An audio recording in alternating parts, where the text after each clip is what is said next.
গণিত পঞ্চম শ্রেণী অধ্যায় ৬। নাম্বার 10 নম্বরে কি বলছে? 150 টাকার একটি জিনিস ক্রয় করে কত দামে বিক্রি করলে 30% লাভ হবে? 150 টাকার জিনিস 150 টাকায় একটি জিনিস ক্রয় করে কত টাকা বিক্রি করলে 30% লাভ হবে? তাহলে ক্রয় মূল্য কত? ক্রয় মূল্য 150 টাকা,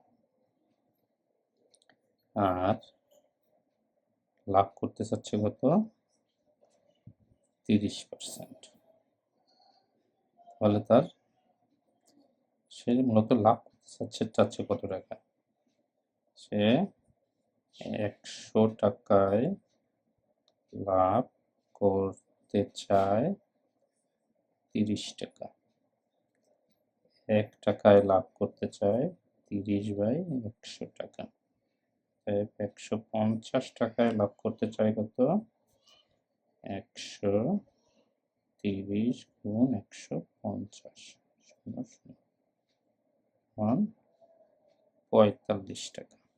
45 টাকা সে লাভ করতে চায়। তাহলে তার বিক্রয় মূল্য কত টাকা বিক্রি করতে হবে? অতএব বিক্রয় মূল্য হবে 150 টাকা তো কিনছে, 150 আর 45 টাকা প্রফিট করতে চায়, তাহলে হলো 195 টাকা। উত্তর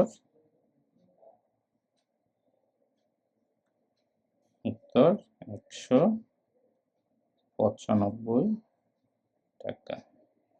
থ্যাংক ইউ।